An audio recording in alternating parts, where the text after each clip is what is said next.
So, No King's Day is on the 14th. Huge, huge protest. Let's just be very clear. Yeah, we need to be out there, calm and direct.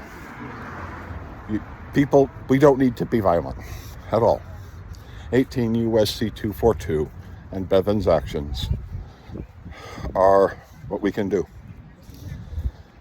They are the laws to protect people from this kind of thing. It's just that we just happen to have an attorney general, FBI director, and ICE who happen to be people who would normally be charged by now with 18 U.S.C. 242. Part of the reason why it's not being charged. The problem is,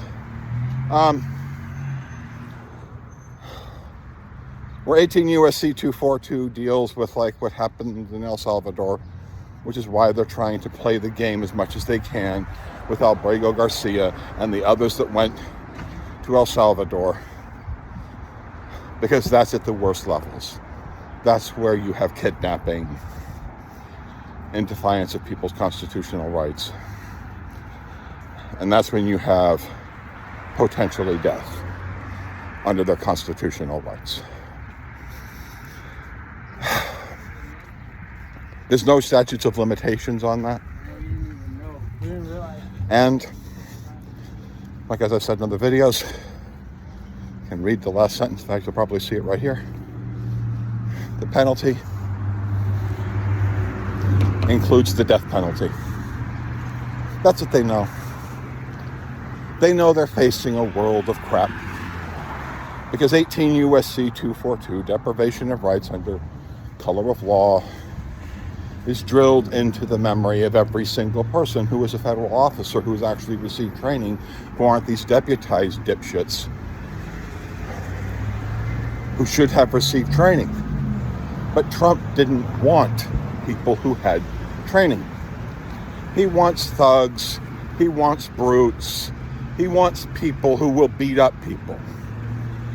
The problem is, a professional law enforcement officer will avoid doing that as much as possible, because beating up someone as a law enforcement officer can get you into a world of hurt if the attack was not justified.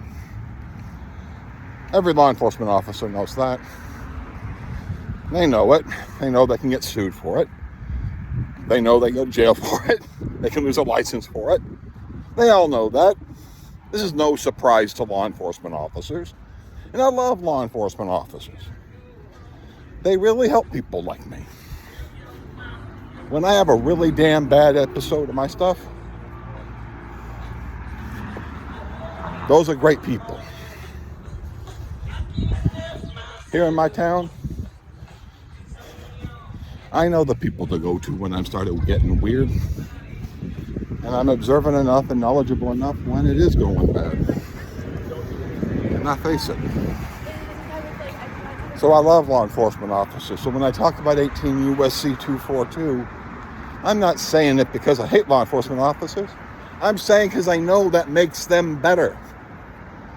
I always remind that to them. I'm not trying to say that they're bad people. Calling law enforcement officers to rise to the level of the Constitution is not an attack on a law enforcement officer. It's calling them to be what they are meant to be. But we have a president who doesn't want that. He wants law enforcement to be brutal. He wants to send in the U.S. Army whenever he feels a little uncomfortable, instead of sending the Army into towns if it rises only to that level, and if local law enforcement seem overwhelmed or are overwhelmed. But he doesn't want to do that. And this is a defiance of the Constitution and a reflection of why there are far more rights being violated because he wants law enforcement to be brutal. He wants the military to be brutal. And he says that. That's why so many other constitutional rights will be violated. He wants people in prison to suffer. He likes the idea of them suffering. The problem is that, yeah, when you people who were for January 6th, right? You were concerned about their safety, of the people who were inside of the prisons. That's actually American. It's American to be concerned.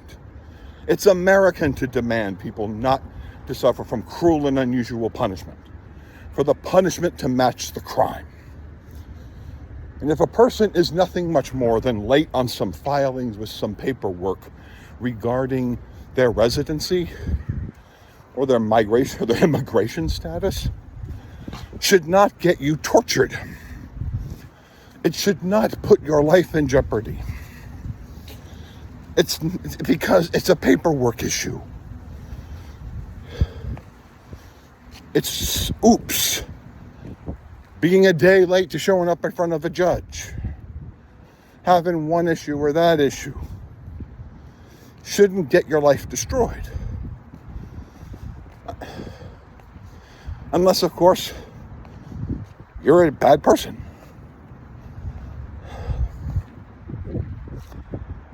We need to get rid of this president. And we need to have people who are federal employees and federal law enforcement who are refusing to allow congressmen to visit and inspect prisons for potential violations of the Constitution upon U.S. citizens and people in general sitting in that facility. If they need to be inspected, they should be inspected. And that is not an attack on ICE. It is not an attack on anyone. You are supposed to follow the Constitution, period, end of sentence. And if you refuse to, and if you refuse to allow congressmen to inspect, then you need to go to jail. Those people who are preventing congressmen to inspect those facilities should be arrested. That's how you make certain that they follow the law. That's how you make certain that those doors are entered. 18 U.S.C. 242. The people at the ICE facility who are not allowing congressmen to inspect facilities should be arrested.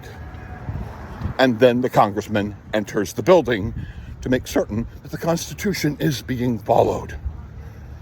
End of sentence. That is it.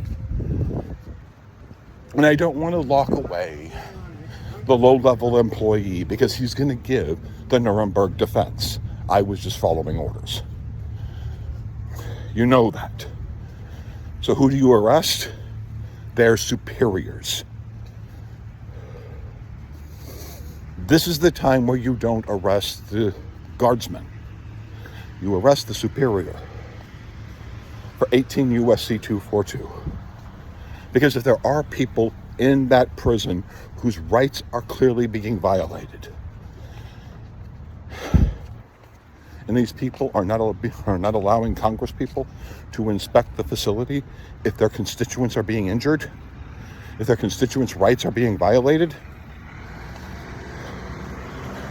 then it's over.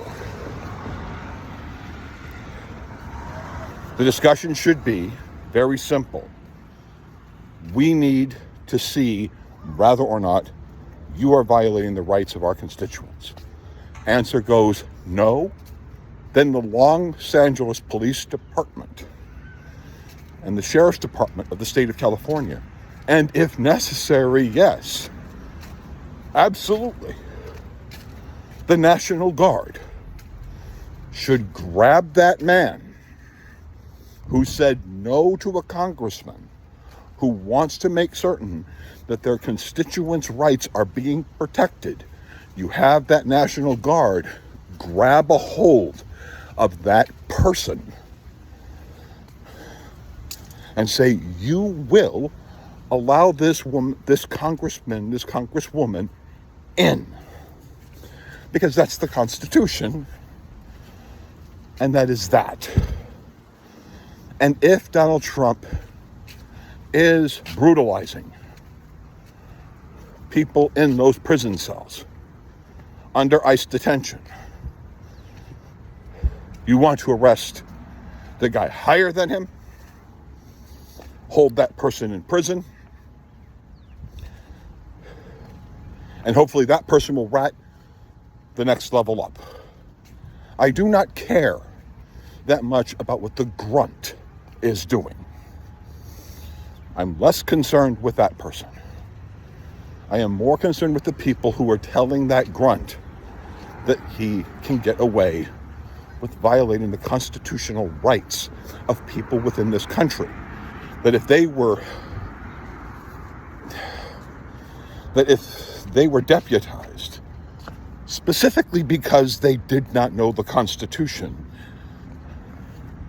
that they were deputized because they would put Trump first over that of the Constitution, then it is time to let them know that you had better start reading the Constitution, because we understand that your superior knows the Constitution.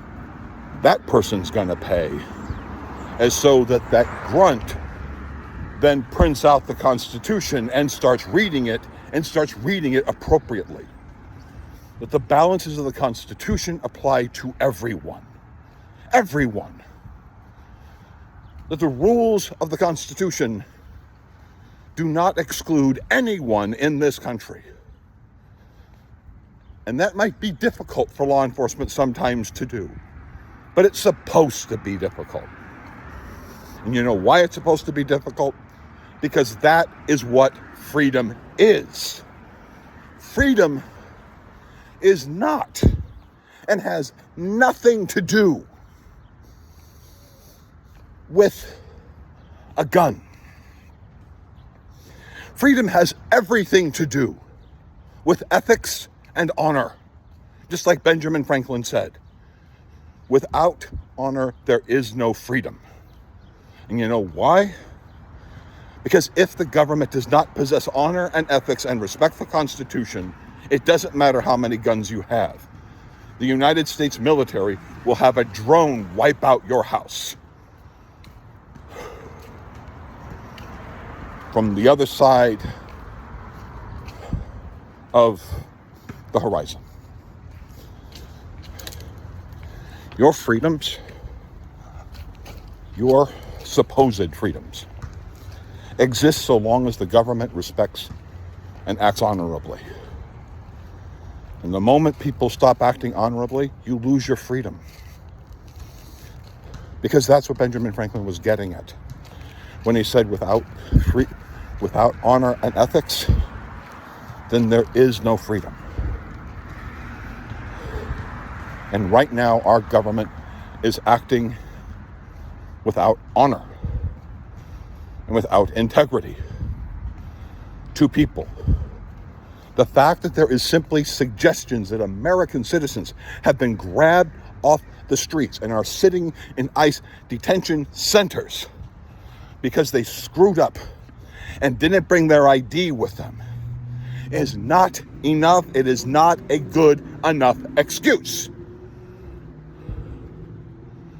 We are not a country that throws people in prison just because they left their wallet at home. We have higher values than that. We have higher levels of honor than that. We are better than that. And that's why I go to King's Day, to No King's Day. Because No King's Day is what honor is about.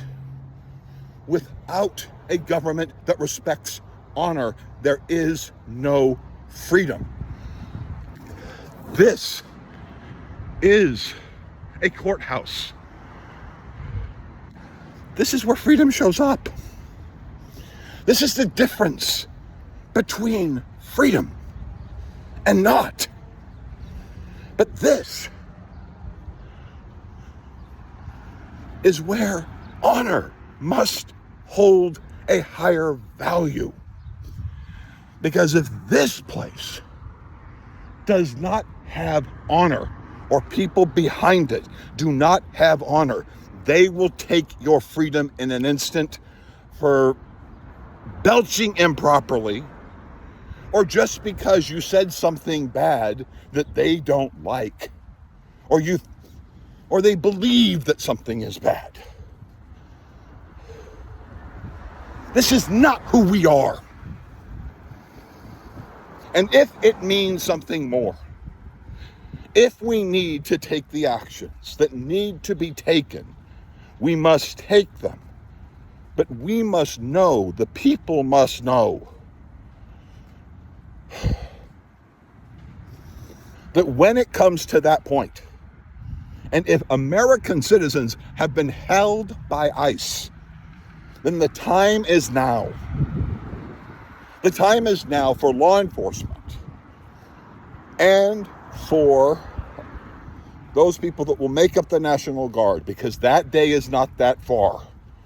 If you are in law enforcement, that day is a heartbeat away, where you are going to be asked to enforce the Constitution upon ICE, to allow congressmen to inspect that facility, and if that facility has American citizens inside of it, you have a responsibility to stand up for that person's rights if they were wrongfully detained by illegal and unconstitutional actions of the United States federal government through ICE.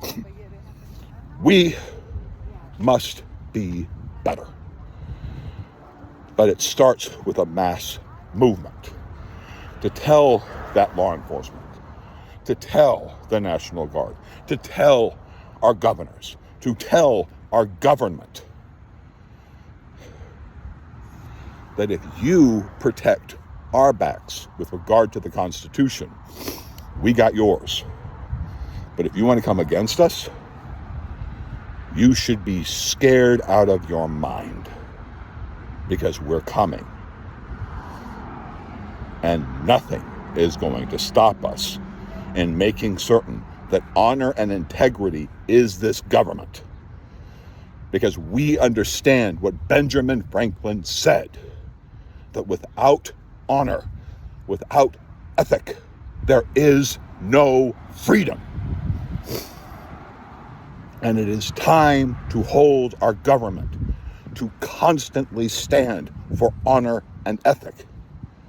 And if not, tear these buildings down, burn down all of our courtrooms, all of our systems of law, and replace them with stripper clubs. Why not? Replace them with human trafficking centers. Come on. Donald Trump and Epstein were friends. And just like what the video will show you at the end of this, after Donald Trump raped Katie Johnson, he and Epstein got together and threatened her life and that of her family. And that was the basis of the partnership. That is what's in the Epstein files. And if our government is not going to have honor and ethics, then this should simply be where we sell sex with children. Because obviously our president seems to enjoy that. Because after Epstein, it was Tony Lazzaro. When Tony Lazzaro was gone, he found more people. And we can stop that. And we can have an honorable government. You may disagree with me, but it's good that we disagree. But we must disagree with honor and integrity under the Constitution. And that's what has to happen. We have to enforce 18 U.S.C. 242, deprivation of rights under constitutional law. Bevan's actions like never before. Our local law enforcement. It's time for them to stand up and protect and serve their citizens. Because our government is detaining American citizens in ICE facilities. Or at least they're not allowing congressmen to enter and inspect and verify them. And if they are not, then it is time for a much bigger step. And that step is to stay within the Constitution. That step isn't to yell at police officers. That step is to call law enforcement to its highest standard. It is not to complain about the military being here. It is time to tell soldiers that it is time to call for a higher standard, to demand that the people at the highest levels of this government, at the very minimum, have some sort of background check. The background check that you as a soldier had to go through. Because you're honorable. You're expected to be honorable. And the reason why they use honor is because of people like Benjamin Franklin, when they said that without freedom, without honor, there is no freedom. We will be better. And we can be better. Let's get together. Like, comment, share. Thank you.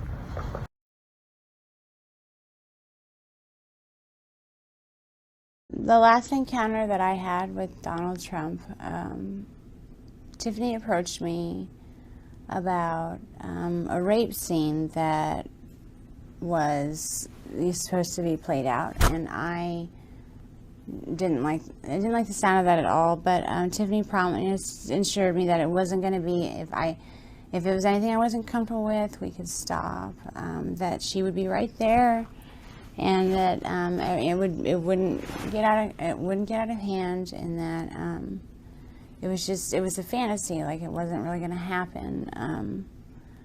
And so I told her that I would. She basically, Tiffany was always nice to me. It wasn't that I trusted her, else and I wouldn't always trusted her or done what she asked me to. But she was there, and he came in, and I was basically tied to a bed with pantyhose. And he tied him, and they were so tight it hurt to even lay there. And I tried to say something, and it was like, he just, shut up, shut up, bitch. It was basically like he was being really, really rough. And I understand. It just didn't seem like a fantasy. And I started to get scared, and he was, basically ripping my clothes off, and I was actually I got freaked out. I told him that I didn't want to do this. I screamed over for Tiffany. She was like, Mr. Trump, she's only, this is scaring her. And he's like, oh, you shut up too. He just turned into this animal. It was like a completely different person. It was like everyone in the room was scared of him, and I was, it was like I couldn't do anything about it. And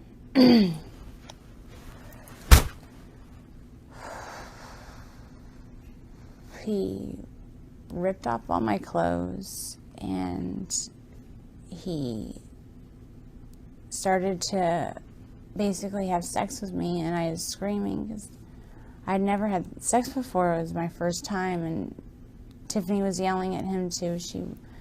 She was saying that I was a virgin, and he told us to just shut the fuck up, and just basically took my virginity while I was crying and telling him to stop. And that's basically begging for him to just stop. And